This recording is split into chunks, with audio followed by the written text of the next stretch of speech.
Hi friends, ನಮಸ್ಕಾರ. ಇವತ್ತು ನಮ್ಮ ಮುಂದೆ ಇದೆ Ola S1X 4 kilowatt EV vehicle. ಈ ವೆಹಿಕಲ್ ತೊಗೊಂಡು ನಾನು 100 ಕಿಲೋಮೀಟರ್ ರನ್ ಮಾಡಿದ್ದೀನಿ ಇವತ್ತಿಗೆ. ಈ 100 ಕಿಲೋಮೀಟರ್ನಲ್ಲಿ ನನಗಾದಂಥ ಲಾಭ ಏನು, ಹಾಗೆ ಇದರಲ್ಲಿ ಏನಾದರೂ ಮೈನಸ್ ಇದೆಯೋ ಪ್ಲಸ್ ಇದೆಯೋ ಎಲ್ಲ ನಾನು ನೀಟಾಗಿ ಹೇಳ್ತಾ ಹೋಗ್ತೀನಿ. ನೀವೇನಾದರೂ ನಮ್ಮ ಚಾನಲ್ಗೆ ಹೊಸಬರಾಗಿದ್ದರೆ ದಯವಿಟ್ಟು ನಮಗೆ ಸಪೋರ್ಟ್ ಮಾಡಿ, ಸಬ್ಸ್ಕ್ರೈಬ್ ಮಾಡಿ, ಹಾಗೆ ನಿಮ್ಮ ಫ್ರೆಂಡ್ಸಿಗೆಲ್ಲ ಶೇರ್ ಮಾಡಿ, ಬೆಲ್ಲೈಕನ್ನ ಕ್ಲಿಕ್ ಮಾಡಿ. ಇನ್ನು ನಾನು ಇದೇ ಥರದ ಕನ್ನಡದಲ್ಲೇ ನಾನು ವೀಡಿಯೋಸ್ ಮಾಡಾಕ್ತೀನಿ. ಇನ್ನು ಮೇನ್ ವಿಷಯಕ್ಕೆ ಬರೋದಾದರೆ, ಈ ಗಾಡಿ ತೊಗೋಬೇಕಾದ್ರೆ ನನಗೆ ಪ್ಲಸ್ ಅನಿಸಿದ್ದೇನೆಂದರೆ, ಈ ಗಾಡಿಯಲ್ಲಿ ಬರ್ತಾ ಇರೋಂಥ ವ್ಯಾರಂಟಿ ಫ್ರೆಂಡ್ಸ್. ಇದ್ರ ಕಾಂಪಿಟೇಷನ್ ಆದ ಬೇರೆ ವೆಹಿಕಲ್ಗಳು ಯಾವುವು ಈ ವ್ಯಾರಂಟಿಗೆ ಇದ್ರಿಗೆ ಸರಿಸಮವಾಗಿಲ್ಲ. ಇದು ಬ್ಯಾಟ್ರಿ 8 ವರ್ಷ ಅಥವಾ 80,000 ಕಿಲೋಮೀಟ್ರ್ ಅಂತ ಹೇಳಿದ್ದಾರೆ. ಮತ್ತು ಇದ್ರದ್ದು ಫುಲ್ ಏನು ಈ ಸಿಸ್ಟಮ್ಸ್ ಇರುತ್ತಲ್ಲ ಫ್ರೆಂಡ್ಸ್, ಮೋಟರು ಹಾಗೂ ಇದ್ರ ಕಂಟ್ರೋಲರು ಒಳಗಿಂದ ಏನಾದರೂ ಪ್ರಾಬ್ಲಮ್ಸ್ ಆದರೆ 3 ಇಯರ್ ಹಾಗೆ 40,000 ಕಿಲೋಮೀಟ್ರ್ ಗ್ಯಾರಂಟಿ ಕೊಟ್ಟಿದ್ದಾರೆ ಫ್ರೆಂಡ್ಸ್. ಇನ್ನು ಚಾರ್ಜರ್ ಬಂದ್ಬಿಟ್ಟು 750 ವಾಟ್ಸಿಂದು ಚಾರ್ಜರ್ ಕೊಟ್ಟಿದ್ದಾರೆ ಫ್ರೆಂಡ್ಸ್. ಇದು ಬ್ಯಾಟ್ರಿ ಫುಲ್ ಆಗೋಕ್ಕೆ 0 ಇಂದ 6.3 hours ಆಗುತ್ತೆ ಅಂತ ಹೇಳಿದ್ದಾರೆ ಕಂಪ್ನಿಯವರು. ಹಾಗೆ ಈ S1X ಮಾಡೆಲಲ್ಲಿ 3 ವೇರಿಯಂಟ್ಸ್ ಬರುತ್ತೆ ಫ್ರೆಂಡ್ಸ್. 2 kilowatt, 3 kilowatt, 4 kilowatt. ನಾನು 4 ಕಿಲೋವ್ಯಾಟ್ ಚೂಸ್ ಮಾಡಿದೆ ಫ್ರೆಂಡ್ಸ್. ಇದರಲ್ಲಿ ಬರೋವಂಥ ಪ್ಲಸ್ ಏನಂತಂದರೆ ಇದರ ರೇಂಜ್ ಫ್ರೆಂಡ್ಸ್. 4 ಕಿಲೋವ್ಯಾಟ್ನಲ್ಲಿ ಬರ್ತಾ ಇರೋ ರೇಂಜ್ ಇಕೋದಲ್ಲಿ 167 ಅಂತ ತೋರಿಸ್ತಾ ಇದೆ ಫ್ರೆಂಡ್ಸ್ ಇದು.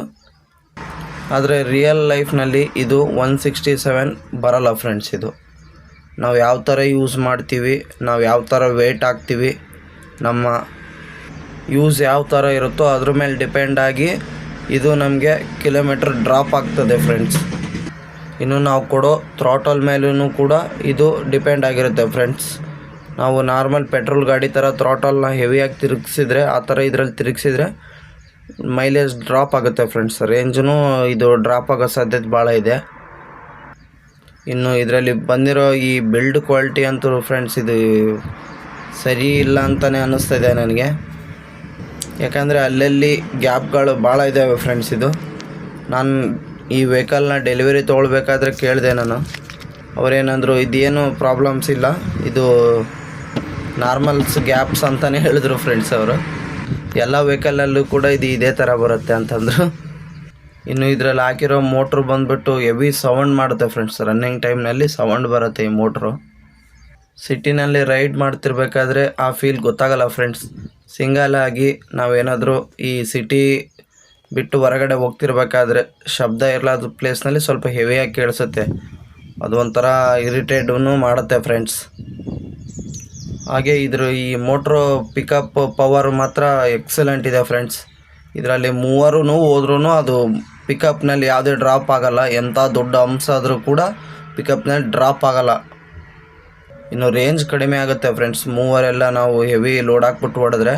ಬಟ್ ಈ ಮೋಟ್ರ್ ಪಿಕಪ್ ಮಾತ್ರ ಕಡಿಮೆ ಆಗೋಲ್ಲ. ಇನ್ನು ಈ ಸಸ್ಪೆನ್ಷನ್ ಇದೆಯಲ್ಲ, ಹಿಂದ್ಗಡೆ 2 ಸಸ್ಪೆನ್ಷನ್ಸ್ ಕೊಟ್ಟಿದ್ದಾರೆ. ಈ ಸಸ್ಪೆನ್ಷನ್ ಪರವಾಗಿಲ್ಲ ಫ್ರೆಂಡ್ಸ್, ಒಂದು ರೀತಿಯಿಂದ ಚೆನ್ನಾಗಿದೆ ಅಂತಲೇ ಹೇಳ್ಬೋದು. ಫ್ರಂಟಲ್ಲೂ ಕೂಡ 2 ಸಸ್ಪೆನ್ಷನ್ಸ್ ಹಾಕಿದ್ದಾರೆ. ಇದು ಕೂಡ ಇದು ಕ್ವಾಲಿಟಿ ಇನ್ನೂ ಇಂಪ್ರೂವ್ ಮಾಡ್ಬೋದಾಗಿತ್ತು ಫ್ರೆಂಡ್ಸ್. ಕಾಸ್ಟ್ ಕಟ್ಟಿಂಗ್ ಇದರಲ್ಲಿ ಭಾಳ ಮಾಡಿದ್ದಾರೆ.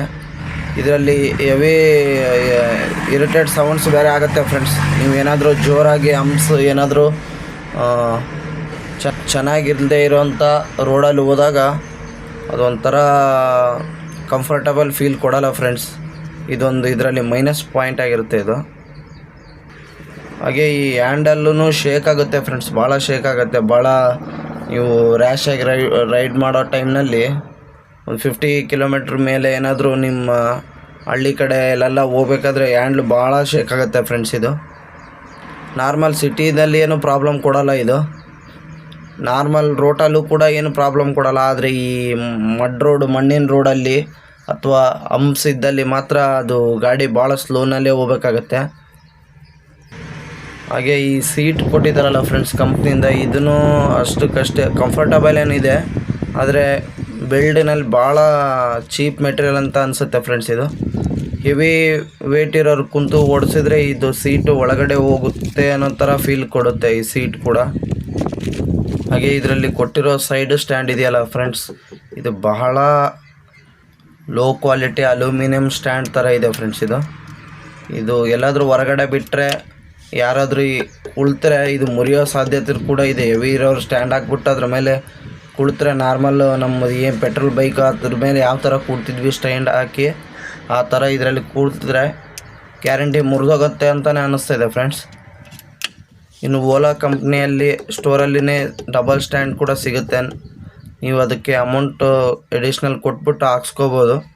ನನ್ನ ಸಜೆಷನ್ ಏನಂದರೆ ಅಮೌಂಟ್ ಕೊಟ್ಬಿಟ್ಟು ಹಾಕ್ಸ್ಕೊಳೋದು ಒಳ್ಳೆಯದು ಫ್ರೆಂಡ್ಸ್. ಯಾಕಂದರೆ ಈ ಪಂಚರ್ ಆದರೂ ಕೂಡ ನಮಗೆ ಪ್ರಾಬ್ಲಮ್ಸ್ ಇರೋಲ್ಲ. ಇಲ್ಲ ಅಂದರೆ ಈ ಸೈಡ್ ಸ್ಟ್ಯಾಂಡಲ್ಲಿ ನಾವು ಪಂಚರ್ ಹಾಕ್ಸೋಕ್ಕಾಗೋದೇ ಇಲ್ಲ, ಪ್ರಾಬ್ಲಮ್ಸ್ಗಳು ಫೇಸ್ ಮಾಡಬೇಕಾಗತ್ತೆ. ಒಂದು ಡಬಲ್ ಸ್ಟ್ಯಾಂಡ್ ಹಾಕ್ಸ್ಕೊಳ್ಳೋದು ಒಳ್ಳೆಯದು. ಹಾಗೆ ಈ ಸ್ವಿಚ್ಗಳು ನೋಡೋದಾದರೆ ಈ ಸ್ವಿಚ್ಗಳು ಕೂಡ ಭಾಳ ಲೋ ಕ್ವಾಲಿಟಿ ಇದೆ ಅನಿಸುತ್ತೆ ಫ್ರೆಂಡ್ಸ್. ಈ ಕ್ರೂಸ್ ಕಂಟ್ರೋಲು, ರಿವರ್ಸು, ಹಾಗೆ ಇಂಡಿಕೇಟರ್ಸು ಇವೆಲ್ಲ ನೋಡ್ತಾ ಇರ್ಬೋದು ಫ್ರೆಂಡ್ಸ್. ಇವೆಲ್ಲ ಸ್ವಲ್ಪ ಲೋ ಕ್ವಾಲಿಟಿ ಅಂತಲೇ ಕಾಣ್ತಾ ಇದೆ. ಇನ್ನು ಇದರಲ್ಲಿ ಓವರಾಲ್ ಬಾಡಿ ಏನಿದೆಯಲ್ಲ ಇನ್ನೂ ಇಂಪ್ರೂವ್ ಮಾಡಿದ್ರೆ ಈ ಕೊಡೋ ದುಡ್ಡಿಗೆ ಒಳ್ಳೆಯದು ಅನಿಸುತ್ತೆ ಫ್ರೆಂಡ್ಸ್. ಇನ್ನು ಈ ಬ್ರೇಕ್ ವಿಚಾರಕ್ಕೆ ಬರೋದಾದರೆ ಇದರಲ್ಲಿ ರೇರ್ ಆ್ಯಂಡ್ ಫ್ರಂಟ್ ಎರಡೂ ಕೂಡ ಡ್ರಮ್ ಬ್ರೇಕ್ ಆಗಿರುತ್ತೆ. ಹಾಗೆ ಇದರಲ್ಲಿ ಇನ್ನೊಂದು ರೀಸನ್ ಮೋಡ್ ಅಂತ ಕೂಡ ಇದೆ ಫ್ರೆಂಡ್ಸ್. ಈ ರೀಸನ್ ಮೋಡ್ ಏನು ವರ್ಕ್ ಆಗುತ್ತೆ ಅಂದರೆ ನಮ್ಮ ಗಾಡಿ 89%ಕಿಂತ ಕೆಳಗಡೆ ಇದ್ದರೆ ನಮ್ಮ ಗಾಡಿ ನಾವು ಥ್ರಾಟಲ್ನ ಏನು ಈ ರೀತಿ ಕೊಡ್ತೀವಲ್ಲ ಫ್ರೆಂಡ್ಸ್, ನಾರ್ಮಲ್ ಥ್ರಾಟಲ್ ಥರ, ಅದನ್ನು ಸ್ವಲ್ಪ ರಿವರ್ಸ್ ಮಾಡಿದ್ರೆ ಆಟೋಮೆಟಿಕ್ಕಾಗಿ ಸ್ಲೋ ಆಗುತ್ತೆ ಬೈಕು, ಸ್ಕೂಟಿ. ಹಾಗೆ ಇದು ನಮಗೆ ಬ್ರೇಕ್ಕೂ ಅಪ್ಲೈ ಆಗುತ್ತೆ. ನಾವು ಆರಾಮಾಗಿ ಈ ಬ್ರೇಕ್ ಅಪ್ಲೈ ಮಾಡ್ದೇ ಇದರಲ್ಲೇ ಕಂಟ್ರೋಲ್ ಮಾಡ್ಕೋಬೋದು. ಆದರೆ ಇದು ಸಿಟಿಯಲ್ಲಿ ಯೂಸ್ ಮಾಡಬೇಕಾದ್ರೆ ಹುಷಾರು, ಹೆವಿ ಸ್ಪೀಡಲ್ಲಿ ಮಾಡಬೇಕಾದ್ರೆ ಹುಷಾರು. ಯಾಕಂದರೆ ಸಡನ್ಲಿ ಏನು ಕಂಟ್ರೋಲ್ ಆಗೋಲ್ಲ ಫ್ರೆಂಡ್ಸ್. ಸ್ವಲ್ಪ ಕಟ್ ಆಫ್ ಆಗ್ತಾ ಬರುತ್ತೆ, ಕರೆಂಟ್ ಕಟ್ ಆಫ್ ಆಗಿಬಿಟ್ಟು ವೆಹಿಕಲ್ ಸ್ಲೋ ಆಗುತ್ತೆ, ಸ್ವಲ್ಪ ಬೇಗ ಸ್ಲೋ ಆಗುತ್ತೆ. ಆದರೆ ಭಾಳ ನಿಯರೆಸ್ಟ್ ಇದ್ದಾಗ ಬ್ರೇಕು ಅಪ್ಲೈ ಮಾಡೋದು ಒಳ್ಳೆಯದು. ಈ ರೀಸನ್ ಮೋಡಿಂದ ನಮ್ಮ ವೆಹಿಕಲಿಗೆ ಸ್ವಲ್ಪ ಚಾರ್ಜ್ ಆಗುತ್ತೆ ಅಂತ ಕೂಡ ಹೇಳಿದ್ದಾರೆ ಫ್ರೆಂಡ್ಸ್. ಅದೇನು ನನಗೆ ಕಂಡು ಬಂದಿಲ್ಲ, ಚಾರ್ಜ್ ಆಗುತ್ತೋ ಇಲ್ಲೋ ನನಗೆ ಗೊತ್ತಾಗ್ತಾ ಇಲ್ಲ. ಅದು ನಮಗೆ ಇದೊಂದು ಒಳ್ಳೆಯ ಆಪ್ಷನ್ಸ್ ಅಂತ ಹೇಳ್ಬೋದು. ಬ್ರೇಕ್ ಏನಾದರೂ ಪ್ಯಾಡ್ಸ್ ಹೋದಾಗ ಹಾಕ್ಸ್ಲಿಲ್ಲ ಅಂದಾಗ ಇದನ್ನು ಸ್ವಲ್ಪ ಯೂಸ್ ಮಾಡ್ಕೊಂಡು ಸ್ವಲ್ಪ ದಿನದ ಮಟ್ಟಿಗೆ ನಾವು ಓಡಿಸ್ಬೋದು. ಇನ್ನು ನಾನು ಈ ಗಾಡಿ ತಂದ ಒಂದು ಸಲನೂ ಚಾರ್ಜ್ ಹಾಕಿಲ್ಲ ಫ್ರೆಂಡ್ಸ್. ನಾನು ಕಂಪ್ನಿಯಿಂದ ಬರಬೇಕಾದ್ರೆ ನನಗೆ 99% ಇತ್ತು ನನ್ನ ಗಾಡಿಯಲ್ಲಿ ಚಾರ್ಜ್ ಮಾಡಿದ್ರು ಅವರು. ನಾನು ಅದರಲ್ಲೇ ಓಡಿಸಿದ್ದೀನಿ. ಇವಾಗ ಕಂಪ್ಲೀಟಾಗಿ 100 ಕಿಲೋಮೀಟ್ರ್ ರನ್ ಆಗಿದೆ. ಗಾಡಿನಲ್ಲಿ ಏನು ನನಗೆ ರನ್ನಿಂಗ್ ಟೈಮ್ನಲ್ಲಿ ಏನು ಪ್ರಾಬ್ಲಮ್ ಕೊಟ್ಟಿಲ್ಲ. ಕಂಪ್ನಿಯವರು ಸರ್ವಿಸಿಗೇನು ನಿಮಗೇನಾದರೂ ಪ್ರಾಬ್ಲಮ್ ಆದರೆ ಬನ್ನಿ ಅಂತ ಹೇಳ್ತಾರೆ ಫ್ರೆಂಡ್ಸ್. ಆದರೂ ನೀವು 4,000 to 5,000 ಕಿಲೋಮೀಟ್ರಿಗೆ ಒಂದು ಟೈಮ್ ನೀವು ಹೋಗ್ಬಿಟ್ಟು ಸುಮ್ಮನೆ ಜನರಲ್ ಚೆಕಪ್ನಾದರೂ ಮಾಡಿಸ್ಕೊಂಡು ಬನ್ನಿ. ಯಾಕಂದರೆ ಏನಾದರೂ ಅಪ್ಡೇಟ್ಸ್ ಇದ್ದರೆ ಅವ್ರ ಕಡೆಯಿಂದನೇ ಮಾಡಿಕೊಡ್ತಾರೆ. ಇನ್ನು ಈ ರನ್ನಿಂಗ್ ವೈಸ್ ಹೇಳೋದಾದರೆ ಗಾಡಿ ಮಾತ್ರ ನಮ್ಮದು ಏನು ಪೆಟ್ರೋಲ್ ವೆಹಿಕಲ್ ಏನಿತ್ತು ಅದಕ್ಕಿಂತ ಚೆನ್ನಾಗೇ ಓಡುತ್ತೆ. ಪಿಕಪ್ ಎಲ್ಲ ಚೆನ್ನಾಗೇ ಇದೆ. ಸಿಟಿಗೂ ಆರಾಮ್ಸಾಗಿ ಓಡಿಸ್ಬೋದು. ಹಾಗೆ ಈ ನಾರ್ಮಲ್ ಇದರಲ್ಲೂ ಕೂಡ ನೀವು 50ನಲ್ಲಿ ರೇಂಜ್ನಲ್ಲೇ ನಾನು ಓಡಿಸೋದು ಫ್ರೆಂಡ್ಸ್. ಜಾಸ್ತಿ ಸ್ಪೀಡ್ ಏನು ಹೋಗಲ್ಲ, ಹೋಗಿ ಬರ್ಬೋದು friends. Up and down 100 kilometre ಇದ್ದರೆ ಆರಾಮಾಗಿ ನೀವು ಒಳ್ಳೆ ಸ್ಪೀಡಲ್ಲೇ ಹೋಗಿ ಬರ್ಬೋದು. ಈ ಪೆಟ್ರೋಲ್ ವೆಹಿಕಲ್ ಏನು ಹೋಗ್ತೀರಿ 60-70 ಆ ಥರದಲ್ಲೇ ಹೋಗಿ ಬರ್ಬೋದು. ಅಪ್ ಆ್ಯಂಡ್ ಡೌನ್ ಹೋಗ್ತಾ 50 ಬರ್ತಾ 50 ಇದ್ದರೆ ಹೋಗಿ ಬರ್ಬೋದು. ಇನ್ನೂ ನಿಮಗೆ ಬ್ಯಾಟ್ರಿ ಉಳಿಯುತ್ತೆ, ಒಂದು 20% ತನಕ ಉಳಿಯುತ್ತೆ. ನೀವು ಮನೆಗೆ ಬಂದು ಅವಾಗ ಚಾರ್ಜ್ ಹಾಕ್ಕೊಳ್ಬೋದು ಫ್ರೆಂಡ್ಸ್. ನಾನು 100% ಏನು ಬ್ಯಾಟ್ರಿ ಯಾವತ್ತೂ ಖಾಲಿ ಮಾಡಲ್ಲ ಫ್ರೆಂಡ್ಸ್. ಬ್ಯಾಟ್ರಿ ಹೆಲ್ತ್ಗೋಸ್ಕರ ಒಂದು 20 ಇಲ್ಲ 10%ಗೆ ಬಂದ ಕೂಡಲೇ ನಾನು ಚಾರ್ಜ್ ಹಾಕ್ಬಿಡ್ತೀನಿ. ಇದಾಗಿತ್ತು ನಮ್ಮ 100 ಕಿಲೋಮೀಟರ್ಸ್ ವಿಡಿಯೋ ಫ್ರೆಂಡ್ಸ್. ಇದೇ ರೀತಿ ಕನ್ನಡದಲ್ಲಿ ನಾನು 200, 300 ಹಾಗೂ ನನಗಾಗುವಂಥ ಈ ಸಮಸ್ಯೆಗಳ ಬಗ್ಗೆ ನಾನು ನಿಮ್ಮ ಹತ್ರ ನಾನು ಕನ್ನಡದಲ್ಲೇ ತಿಳಿಸ್ತೀನಿ ಮಾಹಿತಿಯನ್ನು. ನಿಮಗೇನಾದರೂ ಹೆಚ್ಚಿನ ಪ್ರಾಬ್ಲಮ್ಸ್ಗಳು ಏನಾದರೂ ನಿಮ್ಮ ಹತ್ರ ಇರೋವಂಥ ಸೊಲ್ಯೂಷನ್ಸ್ಗಳಿದ್ದರೆ ಕಮೆಂಟ್ನಲ್ಲಿ ತಿಳಿಸಿ ಫ್ರೆಂಡ್ಸ್. ದಯವಿಟ್ಟು ಇದು 4 ಜನಕ್ಕೆ ಉಪಯೋಗ ಆಗುತ್ತೆ. ಏನಂದರೆ ಈ ವೆಹಿಕಲ್ ತೊಗೊಳ್ಳೋರಿಗೆ ಭಯ ಇರುತ್ತೆ, ಇದು ಯಾವ ಥರ ವರ್ಕ್ ಆಗುತ್ತೋ ಏನೋ ಪೆಟ್ರೋಲ್ ವೆಹಿಕಲ್ ಥರ ಅಂತ ಒಂದು ಭಯ ಇರುತ್ತೆ. ನನಗೂ ಆ ಭಯ ಇತ್ತು. ಈ 100 ಕಿಲೋಮೀಟರ್ನಲ್ಲಿ ಆ ಥರ ಭಯ ಏನು ಬಂದಿಲ್ಲ ಫ್ರೆಂಡ್ಸ್. ಗಾಡಿ ತೊಗೊಳ್ಬೇಕಾದ್ರೆ ನನಗೆ ಭಯ ಇತ್ತು.